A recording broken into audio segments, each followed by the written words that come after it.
What is up, guys? We got Qualidea Code Episode 2 review. And not much happened in this episode. There's really not much to talk about.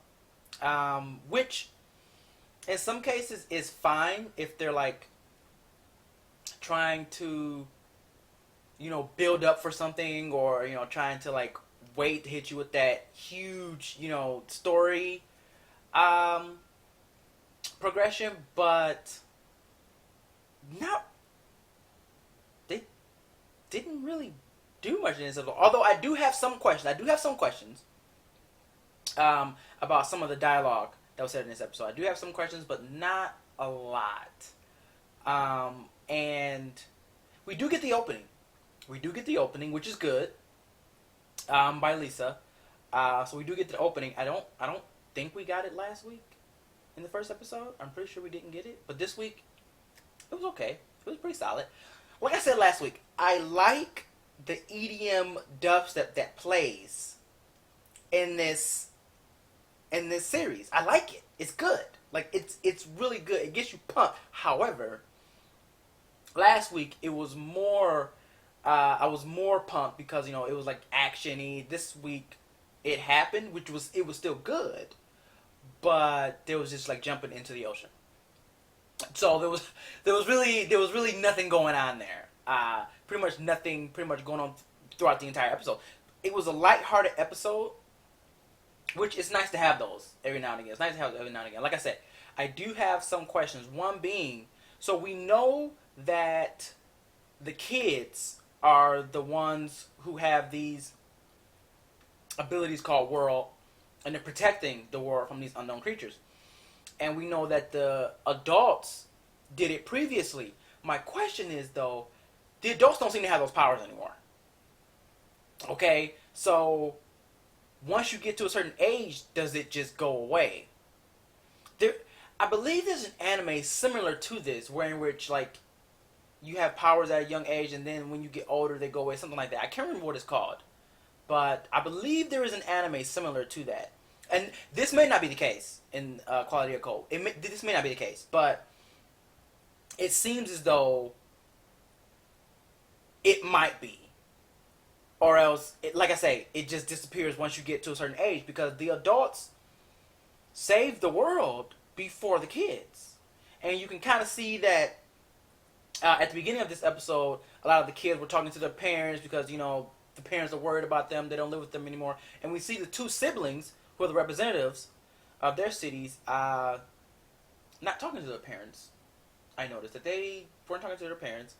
The sister, like I say, I like her. She's fucking badass. I like her. We also see, I'm going to call him number 213. He was previously ranked 200, but then he dropped again to 213. But you can see that he is skilled. He is really skilled. And I like his demeanor and his personality. He's just carefree. Only cares about his sister for the most part. But I feel like he cares more about his sister than he does himself.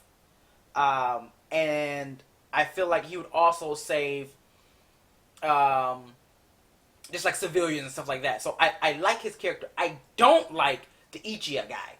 His character and his personality, I don't like. Because he said it in this episode again, I'm the only one you need. Guy, come on. Like, no. No. Give me rank 213 and his sister any day. Although I do like Hime. I like her. She's fucking badass. And we find out that Hotori, the chick who's with Hime all the time, has like a complex. Like, she cannot be away from her from that long. She compared her being away from she compared herself being away from Hime like humans needing oxygen. Like, it's that serious. Like, it was that serious. And I'm like, oh, Jesus. Okay. So that was kind of funny. And then we see at the end that Ichiya and rank 213 kind of got along, I guess, in a sense. Like, Ichiya was telling him that he needs to be serious like that all the time because he saw how skilled he was. He had he compared him to like the vampire bat with like his supersonic waves or something. And he was badass at that moment when he shot that unknown. Just from hearing and seeing where he is to help to save his sister. He was badass. Like, that was badass.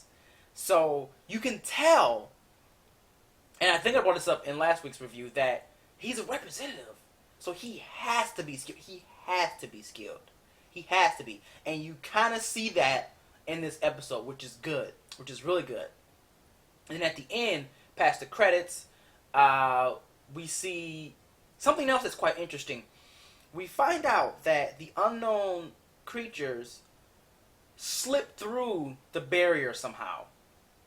There's a barrier in which they protect, and they haven't ventured too far out of it. They haven't secured the area too far out of it, so they have that barrier.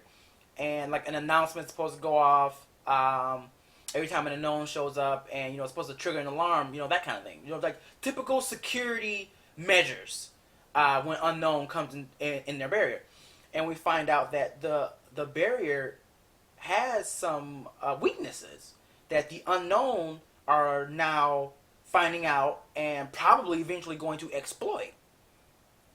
So it's not all fine and dandy at the moment, because in this episode we pretty much find out that the unknown can get inside their barrier without being noticed. Granted, some people did see them, but if they didn't see this unknown, they wouldn't have known. And that's the thing. I feel like that's what pretty much what this episode was showcasing, is that their barrier is not perfect, and the unknown are going to exploit that. But aside from that, like I say, this was a pretty lighthearted episode. Not much went on. The main premise, I think, was to let us know and to say, hey, these unknown creatures, they know that this barrier has some flaws, and they're going to exploit that. So overall, it was still a pretty good episode. I still enjoyed it. I still enjoyed the episode. It went by really fast. When you can watch an anime episode and be surprised when it's over because you didn't realize how much time was passing, then you enjoyed it. You did. So I enjoyed this episode. Let me know what you guys think. Do you think? Now here's another question for you guys. The guy who's ranked 213, he's skilled. I want to see him when he gets serious. We kind of got a little taste, like I say earlier in this episode, but I feel like there's more. I feel like there's more. And if he were to get serious, would he be in the single digit ranking? If he was serious all the time, would he be in a single digit ranking? I feel like he would.